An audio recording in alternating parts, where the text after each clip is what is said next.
Hello and welcome to the Life Coaching on the Move podcast. I am Fiske, and each week I will discuss a different life subject that is relevant to each and every one of us. I will include thought-provoking experiences both from my own life and from the hundreds of people I've coached over the years. I will give you essential tips and strategies that you can use in your everyday lives in order to grow your inner confidence, achieve your goals, feel happier in life, have better relationships and social skills, and a much higher sense of self-esteem and worth. I'll be on your team, coaching and supporting you along the way, reminding you of what works and what to avoid. You can tap into the podcast wherever you are and whenever you feel it would help. And together we will keep you on track, focused, constantly moving forward and improving with much more determination, feeling the way you deserve to feel, and generally achieving overall increased happiness in your life. Welcome along. So, without any further hesitation, let's move on to this week's subject. As is often the case, I'm going to start today's podcast with a question. Give this some thought. How do you know when you look really nice in a new outfit?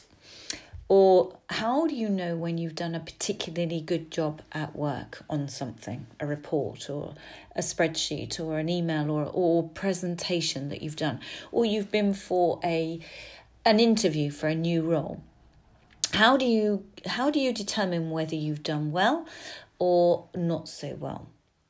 Well, some people will be answering that question with something along the lines of, well, I just know. I just look in the mirror and think, oh, this is my colour, this is my style, and looking good, feeling good. I love this outfit. Where on the other hand, some people will say, I know because my mum tells me, or my best friend tells me, or my husband or wife tells me.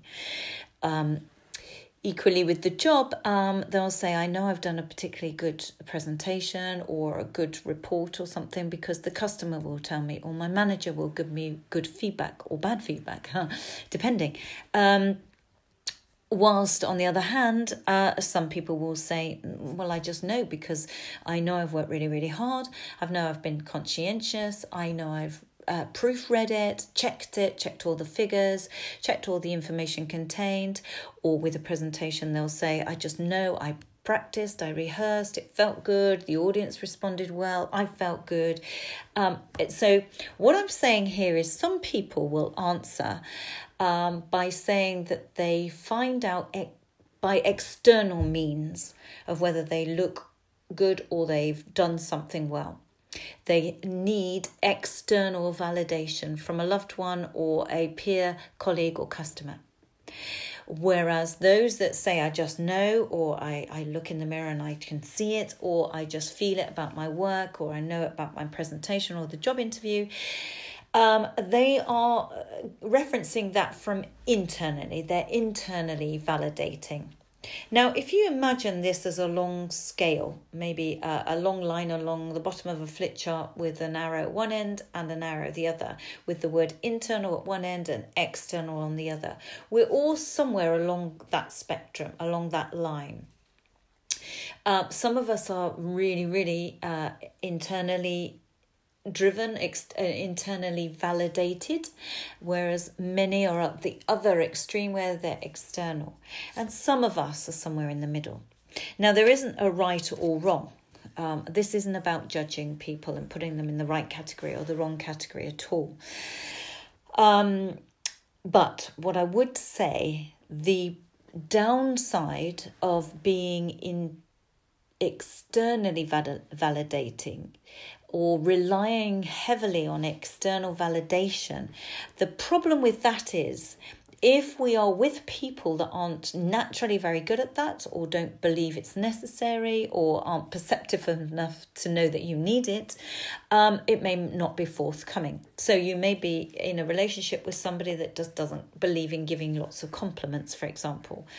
And in a new relationship, if you are quite if you're quite externally validated and you rely on external validation, feedback, comment, from external sources, and that new partner in the relationship that you've entered doesn't, for whatever reason, give very much feedback or comment or compliment, then you're all at sea at best, or you're unsure. You feel vulnerable, you feel uncertain, you feel potentially unhappy in the relationship, but you're not sure why. Some people don't realise this is what is missing. Now, I get a lot of clients that come to me for coaching, for example, in their about their career, because they just don't know if they're doing well. They've lost their confidence. They're not sure anymore. They don't know if they fit in with the team. They don't know if they're ready for promotion, etc., etc. And what I'm saying here is they feel confused. They feel unsure. They feel uncertain. They don't know whether they're doing a good job. They don't know if they're getting on well with the team or getting on well with their customers, or because they're not getting the feedback. Perhaps their manager has recently changed, and whereas their old manager used to give regular one-to-one feedback or have regular catch-ups and give praise or learnings and advice and that sort of thing, guidance, if the new manager doesn't do that because they have not been told or taught to, they don't feel there's a need to, it doesn't come forthcoming with them, it doesn't feel comfortable with them, or they've not worked in a company where it's the ethos in that company, or the client has moved role into a new company or a new team with a different manager, and it's not forthcoming. If they are very externally validated and dependent on that, then that person often ends up coming for coaching because they don't know why, but they feel unhappy, they feel uncertain, uncomfortable, they've lost their confidence and so on. They haven't, it's just that they're not getting the external input that they need. So the danger of being externally validated or relying on external validation is that it's okay to be that way all the time. It's forthcoming. The moment our circumstances change and there are people around us that don't naturally do that, then we're in a very negative situation. We feel very vulnerable, quite exposed. So this is why I'm talking about it today. What can we do about it? Because actually you can't change others. If you're in a relationship and you're very, very fond of that new person and you don't perhaps want to come out of that relationship, how do you progress forward if you feel starved of what you need insofar as that validation, those compliments? If you're in a new team or with a new boss for whatever reason, or you've gone for an interview and you have no idea whether you did well or not, or you don't get the role but you don't know why, and you start judging and mind reading and beating yourself up about it because you're not getting the feedback that you need, this is where the problems crop up. Now, as I've said, there is no right or wrong, but there is definitely a healthier one compared to the other if we're in an environment where we're not getting what we genuinely need. So how do we go about it? Well, we can't change those people. We might be able to talk to them eventually and sit them down and say, this is what I need, and they may be receptive enough, but if they're not, or it feels alien to them, or they don't know how, or we don't feel we can talk to them about it, it's a big boss, we can't flag it up or something, then we need to do something about it for ourselves. Now, as a coach, I always feel it's healthier and better for us to become much more internally validating. We've got to build that muscle up. We've got to become our own manager, if you want to call it that, or our own coach, if that feels better, or our own best friend, if that feels better. You choose. It doesn't matter what you call it. But somehow we've got to build up the ability or the muscle to use to give ourselves the feedback that we need. We basically need to become our own coach. And the good news about that is once we have strengthened that muscle and we are much more used to giving ourselves the feedback, giving ourselves the compliments, then we are much less dependent on external input. And therefore, the great news about that is we take that person around with us every day.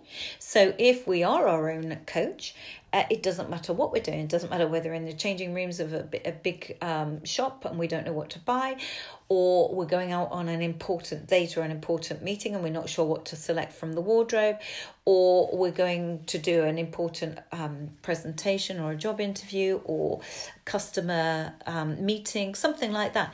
It doesn't matter if we're not getting the feedback from anybody else, because we are able to do it for ourselves. We take that person with us, any circumstance, with any people involved, whether they're good at giving praise or not, we get what we need because we can do it for ourselves. So my tip for you this week is, whether you're internal or externally reliant, we need to expand on the ability to internally coach ourselves, internally give ourselves the praise and acknowledgement that we need, internally be able to ask ourselves, what did I do well, etc. Now, how do we do that? Well, the key takeaway for you from today is to start doing it, and slowly, like any muscle, build it up. And we build up our muscles through repetition. Keep repeating. We do not go to the gym once and end up with a six-pack. It's a slow journey, but we get there. If we keep persisting, we get there. So for you, what you need to do is ask yourself the following questions. It's actually relatively easy to do. It just may not sit comfortably at first. Just practice it like any skill, just like when you learnt to drive a car. You had to practice and think about it at the time. Once you pass your test and you're out there practicing, it very soon becomes second nature. So these are if you haven't already, get a pen and paper and jot these down. After anything important or significant, get into the habit that you've done or you've been to or you've been involved with. Get into the habit afterwards of asking yourself the following 3 questions. What did I do well? And jot 1 or 2 or 3 things down. What did I do well there? What, if I could have the time back, if I could wind back time, what would I do differently? And the third part of that question is, what would I do more of? So basically it's, what did I do well? What would I change if I could? And what could I do more of? Or, so basically what you're doing there, actually, let's look at that, is looking at your strengths, looking at potentially areas for development, and looking at what you've already got there, but you need to bring in more of. So that's one way of doing it. You can still ask for feedback. You can still ask your boss or some audience members, some peers in the audience, or the company that just interviewed you for a role, whether you get the job or not. You can ask for feedback. You should get it. You may not always, rightly or wrongly, you may not always. Or you can ask your husband or your wife or your family member, how do I look in this? But the key is for you first to do it for yourself. So you can then discuss your feedback for yourself and their feedback and have a conversation about it, about they may have spotted things you hadn't, or you may be far more critical and negative and harsher on yourself than them, and they may see something much more positive than you did, etc. So combining the two is really, really useful. It also does help to get feedback because if we've got a blind spot, if it's something we are not aware of that we do, we will never be aware of it unless somebody tells us, or unless we get that presentation or that interview filmed and we can see ourselves on film camera, which is a good thing to do. By the way, I would recommend that. It's a profound learning experience because you do see things that you do that you didn't know you did. You spot words that you might repeat a lot, your habit words or your habit little gestures and so on. So it is worth watching if you can watch. So what I would say to you is always, when you've gone in to see a customer or you've done a presentation or you've done a good report or a big spreadsheet or something important, big email even, or you're trying to pluck up courage and you're starting to go out on dates again. You're starting to get back out there and start dating again, maybe after getting over a broken relationship. or whatever it is, or you're just shy and you're trying to build on that and overcome it. And so you're starting to talk to strangers at the bus stop, or the new neighbours and new people at work, etc., trying to build up to get over shyness. Whatever you're building up and whatever you're working on right now, keep going. Absolutely, I'm right behind you on that. Keep going. You can get there. One way to accelerate that is to become your own coach. What did I just do well there? What could I have done differently if I could take the clock back? And what could I do more of? That means you continue to develop. You continue to grow. You are not criticizing yourself. You're coaching yourself. You're being kind to yourself and fair to yourself. Add that in with feedback from others. If it's available, then great. That's even better. Add that into a recording of yourself. If that's ever a circumstance where it's appropriate, then even stronger, even better. But I absolutely know we can all continue to evolve, continue to get stronger in whatever we're trying to do, whatever skill set or we're trying to, or trait we're trying to strengthen or master. We absolutely can. We've just got to keep working at it, keep moving forward, keep developing and building on it. Another way, actually, that somebody mentioned to me at the weekend, sorry, I'm just about to choke, is what they do, and I love this. I haven't tried this for myself yet, but I thought I would share it with you because you may particularly like it. I thought it was a great idea. Is they're trying to build up their confidence and self-belief, and what they do, they write 3 achievements down every day. And they can be tiny achievements or big achievements. It doesn't actually matter. They are achievements nonetheless. And they put them in a jar. And so they've got this ongoing jar that they keep adding to little bits of paper, nice coloured paper. Make it look lovely if you want to. They add these notes in every day, 3 achievements each day. Then if they're having a wobble or a little down moment, they then can flick through, open the jar, read them, and it has a double effect. It lifts them when they're low. On a daily basis, it makes them actually reflect about what they've done well that day. And that has an ongoing effect each day of feeling more and more proud of yourself and more confident in your abilities. That's a lovely thing. I love that. So if that works for you, then please do that.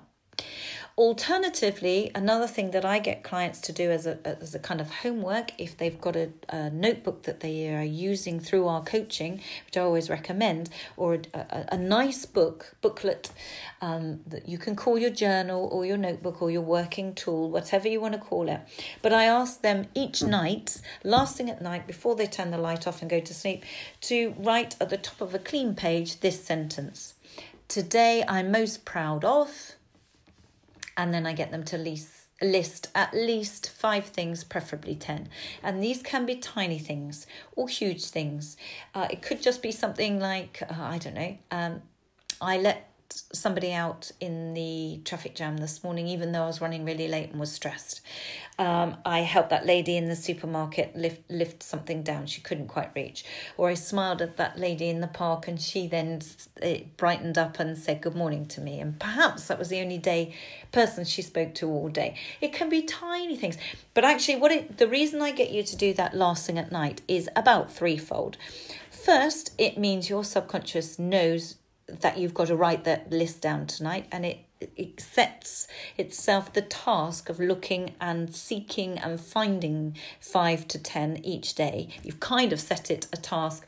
I need 5 to 10 things to list in my book, and it starts searching for them. And if you search for things, you find them, whether they're positive. If you're looking for positive things, you will find them. If you look for negative things because you're in a bad mood and you broke your toe this morning on the end of the bed, and then you came outside and it was raining and you didn't have a brolly, and then your boss had a go at you, the only thing you will see for the rest of the day are negatives. There were positives, but you weren't searching for them. You were in a negative mindset. So I've set your subconscious the task to search for them throughout the day, and it will find them. So A, it means you're focusing on the positive, which is much healthier than looking for all the negatives.